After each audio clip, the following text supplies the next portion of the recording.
Të nderuar televizikues, ashtu siç ju informuam edhe qysh në fillim të programit të mëngjesit, sot të ftuar në studio kemi drejtorin e klinikës infektive, doktor Hamdi Ramadani. Mirëmëngjes doktor dhe mirë se erdhët në studion tonë. Gjithashtu mirëmëngjes edhe juve, studio të respektuar. Sot kemi vendosur të flasim për ethet hemoragjike, për televizikuesit, që të jetë pak sa më e qartë. Çfarë janë ethet hemoragjike? Faleminderit në pyetjen e juaj. Ju veç keni ndëgjuar këto ditët që kaloi, ne kanë qenë disa dhe kështu informata se klinika infektive, pra dhe në përgjithësi niveli kështu mjekësor, në nivel edhe rajonal, ballafaqohet me smundje të natyrës së smundjeve që quhen ethe hemoragjike. Vetë fjala ethe hemoragjike do të ka të nocion ose arsyeshmërinë. Kryesisht kjo smundje jep pra ethe temperaturë, edhe që është shumë dominante ose karakteristike i shfaqen ato që quhen hemoragji ose gjakdele, të cilat fillojnë qoftë nga hunda, që në mjeksi quhet epistaks, nga goja ose edhe në lëkurë, quhen hemoragji kutane, lëkurore. Kryesisht këto shfaqen edhe ne si ekspert dhe kështu profesionist të kësaj fushë, me ekipin që kemi, shfaqen në formën sezonale, pra pikërisht është koha kur këto smundje shfaqen, kurse ju dini që etiologjia se shkaktar të këtyre smundjeve janë grupi i infeksioneve virale. Janë smundje që quhen me etiologji ose me shkaktar virusal. Dhe kjo është sezona e tyre karakteristike. Pse shfaqen në këtë kohë e dini, është arsye sepse në këtë kohë është aktiviteti shumë i theksuar i këtyre që quhen insekteve, rrishnave tjera, mirë po edhe aktiviteteve të kafre të ndryshme, për shembull të fushave të tjera. Dhe problemi është që ato aktivizohen më shumë, temperaturat fillojnë të rriten, prandaj rrishnat, insektet, përkatëset, të gjitha ato gjallësat të cilat janë animal që jetojnë për ato që ne quajmë batra ose regione rurale ose fshatare, aktivizohen edhe njerëzit të cilët punojnë, gravidojnë ose lëvizin nëpër këto regione për punë dhe jetojnë në këtë vende janë mjaft e rrezikuar. Ndaj tek epidemiologjia që do të futemi. Po, edhe kjo është arsyeja pse tash ne këto na shfaqen. Dhe ju e dini që në ditët në vijim të shohim konkret në këtë rast në klinika infektive që është taku që është haset me këtë problematik, me këtë smundshmëri, dhe ne kemi dikon disa raste, 9-10 raste, me ethe hemoragjike të cilat i dini aty ndahen në dy grupe të mëdha. Në ato që vinë nga vetë pickimi i rrishna, pra ndryshe kjo në mjeksi quhet edhe smundja e pickimit nga rrishna, dhe smundja e dytë e madhe në këtë grup bën pjesë smundja e ethe hemoragjike që e dëmton aparatin veshkor, dhe në ty quhen ndryshe ethet hemoragjike me sindrom renal ose veshkor, ku a priori ai virus, quhet hantan virus, është një virus i cili është shumë i dëmshëm, gjithsesi ka afinitet të jashtëzakonshëm për aparatin e sistemit urogenital. Si mund të mbahen në kontroll këto dy raste, me qenë se janë shumë të rënda dhe vaksinat ende nuk janë kundër këtyre dy? Nuk ka ende një vaksinë efikase, dhe pse ka hulumtime në këtë drejtim shkencore, por nuk ka. Po janë duke u bërë. Ende po nuk kemi ndonjë. Çështja e një preventive dhe profilaksi është shumë e domenet e rëndësishëm. Këto do të krejtohen të gjitha nivelet e strukturës. Domethënë atë që quhet shërbimi primar ose ambulantor, i niveleve kështu të shtëpive shëndetit. Ai spitalor, pastaj këtu edhe mediat kanë rëndësi të madhe dhe normalisht na si klinicist që i trajtojmë. Si duhet të ruhemi këtu, duhet të kemi një kujdes të madh në ato regione ku kryesisht janë me vatra, ma të theksuara, të këtyne me shkaktarëve ose vektorëve, duhet të kenë kujdes në kuptimin që të ruhen, të mbuluhen ekstremitetet, pastaj është shumë e rëndësishme që Instituti Kombëtar me ekipin e Ministrisë së Shëndetësisë e ka një program për azgjasimin atyre që quhen vatra të smundjeve me hemoragjike në kuptimin e depistimit, dezinfektimi dhe depistimi aty në regioneve, dhe më thonë të drejtë ne kemi arrit në nivel të mirë në kuptimin e zvogëlimit të smundjes dhe në 3 vitet e fundit edhe në kuptimin e vdekjes e vdekshmërinë kemi në zero. Në zero, 3 vitet e fundit ne nuk kemi raste me vdekshmëri. Kjo është një sukses i madh. Për shkak se vazhdimisht kemi programe, pastaj vazhdimisht kemi sensibilizime në këto regione, në regionet të nivelit primar dhe sekondar, ata tash janë bukur mirë të ushtruar, të përgatitur, të dizajnuar për se si të veprohet më njëherë në rastin kur këta të smur sulmohen, se pickohen e tjera, edhe prapë thëmë situata në Kosovë ka filluar të kalojë në kuptimin pozitiv nga smundjet ethet hemoragjike. Krejt ngjajshëm është edhe këto smundje që quhen hemoragjike me aparatin veshkor, sepse ju dini aty si burim rezervuar infeksionit janë minjet. Pjesa tjetër ishin kryesisht rrishnat dhe insektet e ngjajshme. Edhe këtu kemi fituar një përvojë të mirë, pas viteve këto, 10 vitet e fundit, kemi edhe programet në vazhdimsi, çdo muaj ne kemi programe, edhe në nivel kështu regional, edhe në nivel kështu lokal, edhe i kemi filluar, edhe i kemi vetë disu, ose i kemi mësuar ta quajmë popullatën se si më urojt. Edhe këtu në ato regione ku ka kësi shumë min, sidomos ata min që quhen fushor, pa min të cilët futen për shtëpi tjera, duhet me ditë me urojt. Si vjen det infeksion të ky rast? Te kjo smundje infeksion vjen qofse nuk është në nivel të duhur kështu higjiena e qytetarëve, se pacientëve, ushqimi duhet me qenë higjienë shumë të ruhet në vendet e posaçit frigorifere e tjera, sepse ai mund të infektohet nga këta shkaktarë, pra nga viruset të cilët eliminohen me sekretet e ekskretet e minjve, ose ujë, i cili duhet të jetë i klorizuar mirë, edhe nuk guzojmë të përdoret ujë i cili është i ka, sepse përmes ushqimit të kontaminuar, ujë të kontaminuar, terreneve të kontaminuara, nga mos higjiena e nivelit mjaftueshëm, smundja bartet te njeriu përmes pra rrugës respiratore. Këtu dalim doktor tek transmetimi, mënyra se si mund të transmetohen këto sëmundje. Kryesisht pra përmes media, do përmes ushqimit të kontaminuar, ujit të kontaminuar dhe gjësandeve të kontaminuara, nga njeriu për fat mirë, ne pak e kemi të prashë, shumë rrallë ndodh ajo. Në cilat raste mund të ndodhë? Kryesisht ajo ndodh ne si ekspert mjekësor, kur hasim i trajtojmë ose i këta të smur, atëherë nëse ne nuk jemi të kujdesshëm me maska, me doreza, me montile tjera, kryesisht na jemi të mbuluar.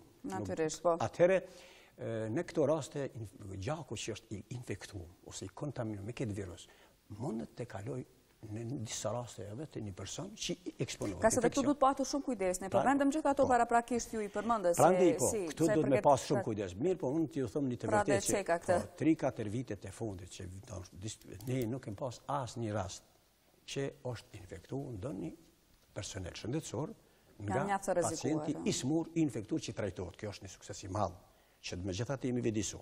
Dhe dyta rastet të cilat janë me tablo klinike të simptomeve, kryesisht si grip e tjera, mjekët ambulantor, kryesisht primar, shëndetësia primare i dërgon në klinikën tonë dhe ne veprojmë në drejtim që ne ju e dini kemi sot një ekip shumë të fuqishëm profesional në nivel të klinikës tonë. Janë grup ekspertësh për fushat e caktuara, për shembull, për fushën e hemoragjike kemi grupin e ekspertëve. Por këto kafshimet nga gjarpne dhe smundje që quhen si zoonoza, kemi grupin e ekspertëve në nivel të klinikës dhe ne jemi shumë edhe me përvojë kemi edhe staf edhe infermieror të mjaftueshëm, kështu që ne nuk e kemi probleme edhe na. Fatmirësisht. Po, edhe ne ju them të drejtën ne qëndrojmë mirë sikur në region. Jemi mirë edhe të përgatitur trajtimi është në nivel të regioneve përkatëse, Shqipëri, Maqedoni e tjera. Dhe mirë kalojnë këto raste. Dhe normalisht falë në ekipit mjaftë të mrekullueshëm që ne kemi, edhe i cili punon në një formë emergjente. Qase dhe pas informacioneve që kam, nuk kemi dëgjuar ende raste që për shkak të këtyre rasteve shumë janë dërguar qoftë infektive në vende të tjera të rajonit. Përkundrazi kemi një ekip të mrekullueshëm. Dhe kjo tregon këtë se çfarë dëshmon këtë se çfarë po e thonë. Ne kemi një ekip shumë të fuqishëm, të mirë të përgatitur profesionalisht dhe shkencarisht, dhe ne i vazhdimisht kemi ato takime profesionale dhe simpoziumet e tjera dhe ne qëndrojmë bukur në nivel regional dhe botëror.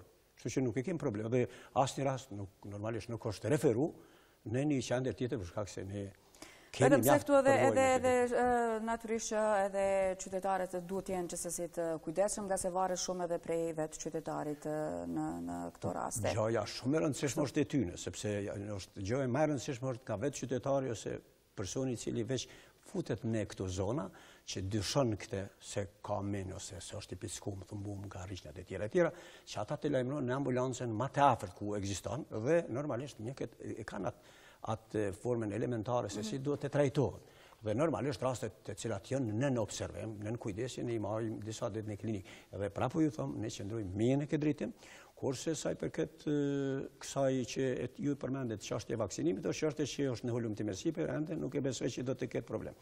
Por ju them edhe një herë diçka që megjithatë është një sfidë.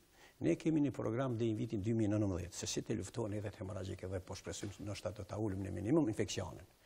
Por do t'ja realizojmë, bilaj program realizohet me, është preventiva dhe mbrojtja për nga ethet hemorragjike, që përpunohet me këtë ekipin e mjekëve të Gjermanisë të Hamburgut, dhe mendojmë që deri në vitin 2019 të ulet në nivel shumë të madh kjo smundje infekcioze, por tepër vështirë është që të thonë që të zhduket, për shkak se ju dini problemi i rishnave, i insekteve, pastaj minjet nëse flasë për smundjen e hemorragjike me veshkor, sindrom veshkor, është tepër problematike, por e rëndësishme është që ne veç kemi filluar me e zvoglu në maksimum smundshmërinë, që është shumë rëndësishme dhe kemi 3 vitet e fundit ne dhe s'kemi rast me vdekshmëri, deri sot flasim deri kur ne jemi në programin e juaj. Është gjendje shumë e rëndë dhe mund të ketë komplikime ndër më të ndryshme, por ja që fatmirësisht fal stafit, fal gjithë atyre që nevojitet dhe medikamenteve sigurisht, ja dalin. Po këtë që tha Hamdi në këtë botë një pyetje në komplikim. Po këto smundje japin komplikime nga më të ndryshme. Tash na për shemb për momentin kemi një raste, sidomos një pi rasteve të rënda shumë me hemorragjike që është paraqit smundja me ndërlikime, sepse ju thash paraqiten gjakderi. Të rastet me ndërlikime të rënda, gjakderit janë të nivelit masiv. Kështu që paraqitet gjakderi në zorë, në shiqim gastrointestinale, në aparatin urogenital. Pastaj edhe në aparatin respirator. Dhe kur bëjmë ato radiografit, incizimet, plot kemi infiltrate ose pneumoni që një quajmë hemorragjik, këto ndërlikime të rënda, dhe për shembull duhet edhe në aparaturën për frymëre artificiale të vendoset i smur, sigurisht që për momentin e kemi një të smur shumë të rëndë që jemi të luftu me shpëtu fal edhe ekipit mjekësor në nivel të QKU-s. Po si po ecën, doktor, me që po e përmendim dhe rastin, edhe pse është shumë i komplikuar, por sa ka gjasa që ndjetoj? Situata për rastin konkret që po flasëm është mjaft e rëndë, është një ndërlikim shumë i rëndë i pacienti, relativisht të moshur, ne po bëjmë gjithçka të pamundme që të arrihet ajo që është mendë që të shpëtohet jeta. Do të shohim ditët e vim se si do të reagoj kjo, se si do të veproj, nëse do të kemi ndonjë sukses të madh. Por shkak se smundja ka manifestuar një komplikim të rëndë me gjakderdhje, e me të gjitha ato komplikimet e janë të mundshme, sepse ju dini vdekshmëria të smundjet me hemorragjike nuk është edhe vogël. Ajo në literatura shkon diku në 10-12 deri në 18%. Kurse nëse i referohemi jetëve nga pickimi me rishna, që vektorni janë kryesisht rishnat, është edhe më e lartë. Do vdekshmëria është në nivel botror. Kështu që megjithatë kjo është një smundje që paraqet rrezik edhe në kuptimin e vdekshmërisë në nivel më të lartë të mjekësisë, por edhe në kuptimin edhe në nivelin tonë ku ne jemi dhe shndrojmë. Do të shiqojmë se si do të bëhet, po shpresojmë se do të bëhet mirë. Doktor, po ndalemi edhe njerëz, meqense gjatë bisedës përmendëm pak edhe stafin edhe medikamentet që ndoshta janë atë supozova jo, po nga informacionet që kemi që është klinika juaj, sa është e furnizuar? Të drejtën shiqon në një farë forme që ndrojmë mirë sa i përket medikamenteve, por një fushë të caktuar, por një shumicë dërmuesve, por do të jem shumë korrekt se ka ndonjëherë edhe kemi mungesë të banave, apo jo, të cilat mendoj duhet të smurt në disa raste dhe t'i blejnë, apo jo, sepse nuk ekzistojnë në ajo lista që quhet prioritare esenciale, mungojnë e tjera. Ju për shembull e dini javën që shkoj ne kemi pas një problematik goxha të madhe për shkak se u ballafaqosh me një mungesë të serumit për disa ditë. Edhe fal edhe ekipit juaj, mendoj RTK-s, televizionit juaj dhe të tjerë, kemi arritur që brenda disa ditë, nga dita e premte ne kemi dozën kemi 40 doza të serumit kundër kafshimit me gjarr. Kurse ditët më herët kemi pas vetëm 2 ose 3 doza, të cilat janë shumë pak të nevojshme. Doktor, a duhet çdo herë të bëhet diçka e tillë, për shembull qoftë të sensibilizohen nëpërmjet të mediave, të raportohen këto raste, nuk ekziston një mundësi që pa u bërë, pa deri te kjo që të jenë të furnizuara klinikat, ka se nuk është vetëm klinika infektive, këto është e tërë SHSKUK-ja që vërtet ka raste kur mungojnë banat. Ashtu, shiqoni këto raste ne kur flasim në fushën e infektologjisë, disa banat e cilat me prioritet të madh dhe që janë vitale për smundjen, gjithsesi për të smundjen duhet të jenë të siguruara. Dhe ne në vazhdimsi mos të presim këto momente që vetëm të raportojnë. Bëjmë kërkesa me muaj dhe vitet e tëra, sepse ne dim se sa do të kemi pavarësisht raste me hemorragjik ose me kafshim nga gjarpi. Ne pavarësisht e dim, na nuk do të dim nëse është numri i rasteve deri sot sa kemi me hemorragjike 10 ose me kafshim nga gjarpi që kemi deri tash diku në 10 ose 11 raste. Por e dim se do të ketë. Kështu që ne bëjmë kërkesa në vazhdimsi në atë që quajmë banatorën qendrore në QKK. Çështja është pastaj e tyne se si do të sigurohet dhe e thonë të drejtën ne mbetëm Nga se ju si mjek ju duhet të koncentroni atë se si ta shpëtoni jetën e pacientit. Vetëm keq dhe nuk do të ishte mirë për fatë mirë, ne nuk kemi pas në një rast në kuptimin që na ka shkuar pa dhomjen e serumit, por kemi met me doza minimale, me një deficit me 2 ose 3 doza, me nivel të këtë qendrës spitalore klinikore ose në këtë Kosovën, sepse ju dini referohen rastet kryesisht teknik nga të gjitha regionet, qoftë Gjakos, Shpej, Prizren e tjera, ata mund të vendosen të paraqiten rastet nga kafshimi i gjarpër ose nga ethet, por të ne referohen, kështu që ne do të jemi ata që kemi armën, pra edhe serumin. Dhe nga e premtja falë, edhe sensibilizimit juaj që keni bërë dhe ju falenderoj juve dhe të gjithë të tjerë, ne sot kemi dikon 40 doza, 40 doza të serumit kundër kafshimit të gjarpër. Dhe jemi ma të relaksuar, jemi ma mirë, apo jo? Natyrisht, si staf shëndetësor dhe pa i pasur dhe elementet kryesore. Kështu që keni kryet edhe ju punën e juve në disa raste edhe mediat janë tepër të rëndësishme. Mos ndalen nga se ato doza mund të harxhohen, po që të jenë dhe me një pjesa rezervë. Mos pritet të bëhen sërish lajme për këto tema. Po kur jemi tek pasyra klinike, doktor, tek këto, po i kthemi sërish sëmundjeve, etheve hemorragjike. Shqyqani, këto tabloja klinike që ne qymë, se shfaqja klinikës mundës është bukur kështu variabile, si qymë do më në lojlojshme. Sepse kemi format edhe hemorragjike të cilat janë me kuadër klinik tepër të lehtë. Dhe tepër vështirë është që të vërtetojmë nëse smundja është ose nuk është. Ato paraqitet kryesisht si gjendje gripoze, si gjendje febrile, gripoze dhe e dhënia më e rëndësishme kishte me qenë këtu nëse është picku i smurin nga rishna, një rishën, por në disa raste ju dini edhe shumë të pacienta. Çdo i dytë ose tretë nuk e din fare se është i pickur. Sepse ndodh ajo gjatë natës, pastaj bën një krurje atë dhe ai eliminohet dhe rralli shkon mendja te sheqer. Dhe më vonë shef se brenda aty i ka mbetë një trup i huaj.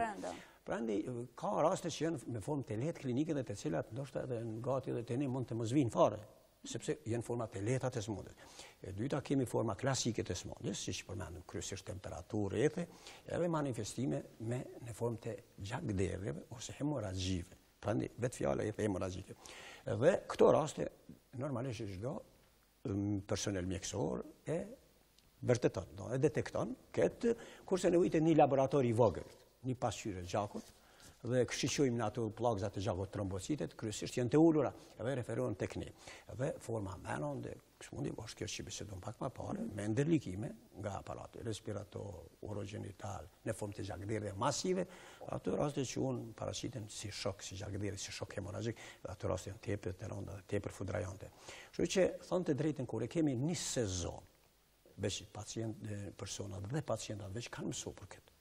Kur e kemi në një vend endemik, si që janë vendet Malishev, Klin, ju dini, e vendet e tjera, me që se kemi dhe regionet pjesëve nga Ferizaj, Gjilani, dhe më thonë, dikun në një përqindje, edhe pse nuk po du me shqetëso popullatën, dikun rreth 40% të personalitet këtyre vektorve, ose 50% është në tër Kosovën. 20% si përbashkë se Kosovës është e përfshirë me vektor, me rishën e tjera të një ndonë, një përqip praktikisht gjysa e Kosovës. Por masë shumë të shtrëgjani, Malishev, Klin, atje Ferizaj dhe dikon Gjilani, dhe vendet malore. Dhe kur e dim që personi jeton, vepron, punon në drejtim, qoftë gjinis njerët ose të se gjinit janë të llojshme, por me qenë se ma shumë gjinia e mashkuj është ma shumë eksponuar don ambientit të jashtëm e tjera, atëherë paraqitet temperaturë është i thumbur ose ka të dyshimta, vërtetohet lehtë situata. Mirë, po prapo ju them, ka dhe forma të lehta, të cilat do të vërtetohen vetëm me analiza shumë specifike, si janë ato, ju dini, analiza serologjike PCR e tjera. Është temë shumë e gjërë dhe kjo edhe kemi arritur dhe në minutën e fundit, por shumë shkurt cilat janë shenjat e para që pacienti apo i prekuri mund t'i vërej dhe cilat janë ato që si themi sinjali që duhet drejtu institucionin shëndetësor. Pacienti çka mund vrej të vetja vetë nëse veç është? Po, dhe me thënë gjithsesi se këta të smur manifestojnë ajo që është më e rëndësishme paraqitja e atyre shenjave që nuk ndihen mirë, kanë ethe, pastaj që temperaturë me ethe. E dyta paraqiten kokdhimbje, dhimbjet e mëdha të kokët, muskuj, dhimbjet e muskujve, mialgji që quhet, pastaj të nyjeve. Dhe çka ndodh, paraqiten edhe dhimbjet e abdomenit, edhe shenjat të asaj që quhet skuqjeve të syve, konjuktiviti është shumë karakteristikë dhe paraqitja e fytyrës e cila është e skuqur. Ajo në mjekësi quhet si kaputrobrëm ose skuqje e madhe e fytyrës dhe normalisht edhe gjakderdhje në disa raste, në përqindje të madhe të rasteve kemi edhe gjakderdhje nga hunda së pari. Në gjithë një fiziologi dhe kur bëjmë aso që quhen intervenime mjekësore, ju dini, injeksione, infuzione, në shumicën në disa raste kemi edhe gjakderdhje hematoma. Kështu që këta të smur në një formë dhe ambienti ku është mjekësor e vërteton e rregullon veç në një farë forme dëshon në këtë smundje.